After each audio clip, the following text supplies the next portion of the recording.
नीच हो गया तो जाति में बदल जाएगा। और एक महत्वपूर्ण बात कि हम लोग सांस्कृतिक रूप से कहते हैं कि भिलाला संस्कृति, पटेलिया संस्कृति, बारेला संस्कृति, चौधरी संस्कृति, पाड़वी संस्कृति, वसावा संस्कृति, घामित संस्कृति। यदि इस तरीके से श्रेणीकरण करेंगे, ये भी बात समझना, श्रेणीकरण करेंगे तो भी हम जाति में बदल जाएंगे। और सुप्रीम कोर्ट का जजमेंट है, सीबीएसई की किताबों में पढ़ाया जाता है कि जो समाज जाति और वर्ण से बाह्य है वो आदिवासी है। जो वर्ण व्यवस्था में नहीं आता, जो जाति व्यवस्था में नहीं आता, वो आदिवासी है। तो हम लोगों को ध्यान रखना होगा।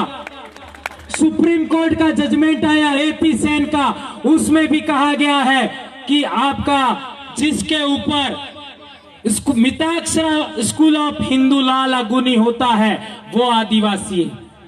और मिताक्षरा किसको कहते हैं? मिताक्षरा उसको कहते हैं जिसमें जाति व्यवस्था और वर्ण व्यवस्था जिस समाज पर लागू होती है वो मिताक्षरा से रूलिंग करते हैं। और जो लोग मिताक्षरा से रूलिंग नहीं करते वो जाति और वर्ण व्यवस्था से बाहर होते हैं, वो अपने कस्टम से रूलिंग होते हैं।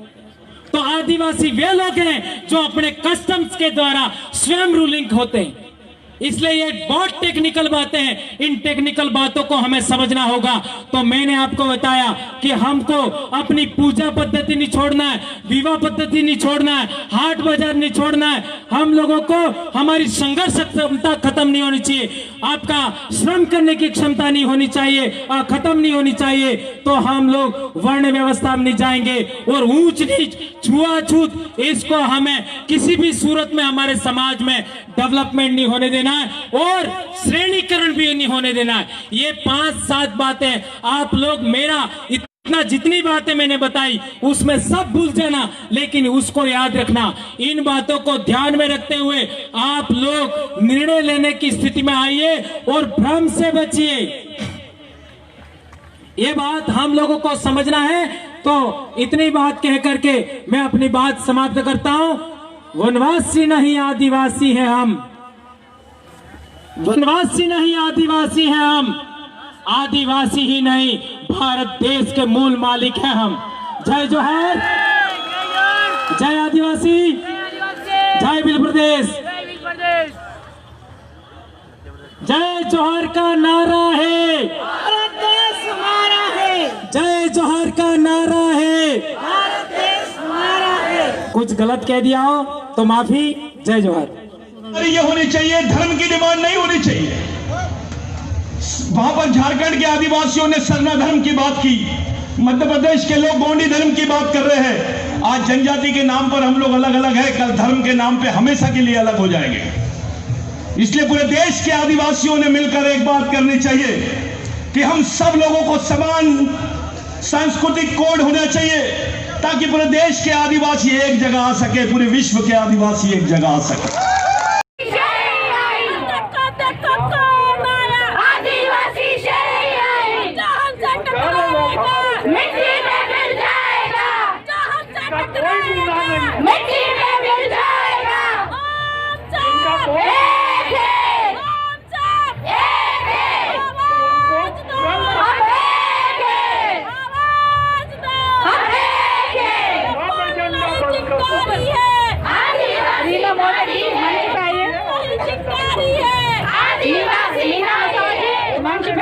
सेवन दीदी अब अगला हमारा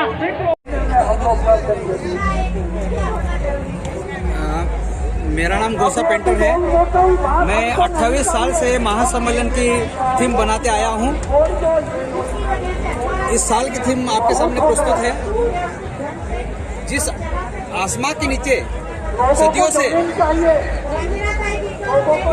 हम सुरक्षित हैं, जो 5 एलिमेंट होते हैं, जो 5 तत्व होते हैं, जो उस तत्व में हम आबादित थे, और जो आकाश है और जो हवा है उसमें हमारे पूर्वजों की आत्मा समाई हुई है।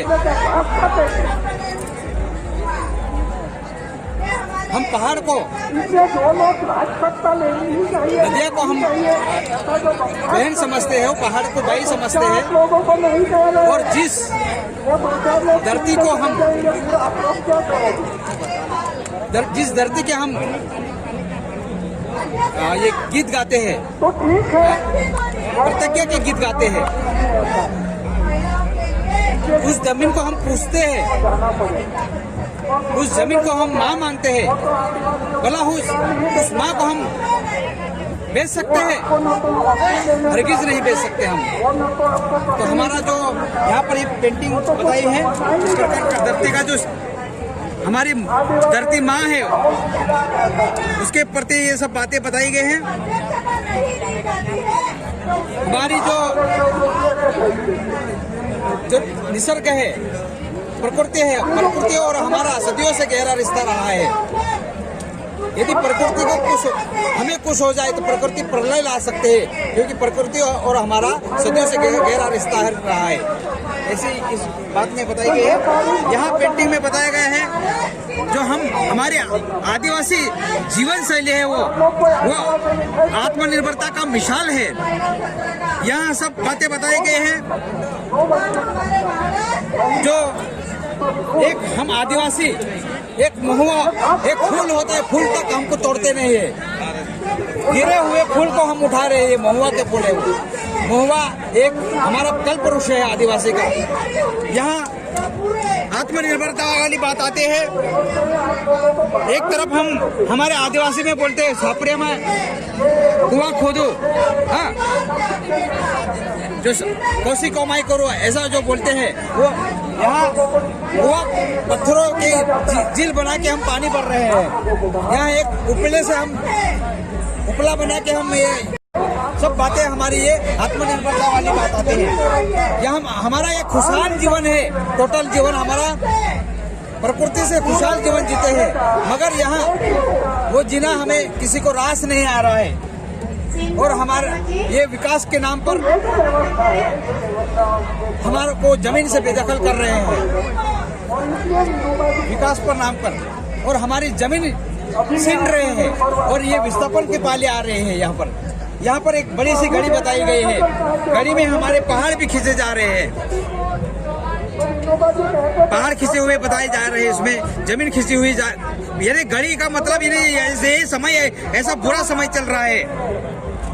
तो यहाँ पर बताया गया है एक बड़ा सा चड्डी जो निजीकरण की चड्डी, भारत को चड्डी पहना रही है, निजीकरण की चड्डी पहनाई है, यानी पूरा भारत जो प्राइवेटाइजेशन में तब्दील हो रहा है, ऐसा यहाँ बताने का प्रयास करा। और नीचे ये बताया गया है जो एक चड्डी के नीचे, निजीकरण की चड्डी के इर्द गिर्द जो विमान घूम रहा है, रेलवे घूम रहे हैं, शिक्षा घूम रही है, और बैंक, ऐसा सभी बातें निजीकरण हो रहा है, ऐसा इस चित्र में बताया गया।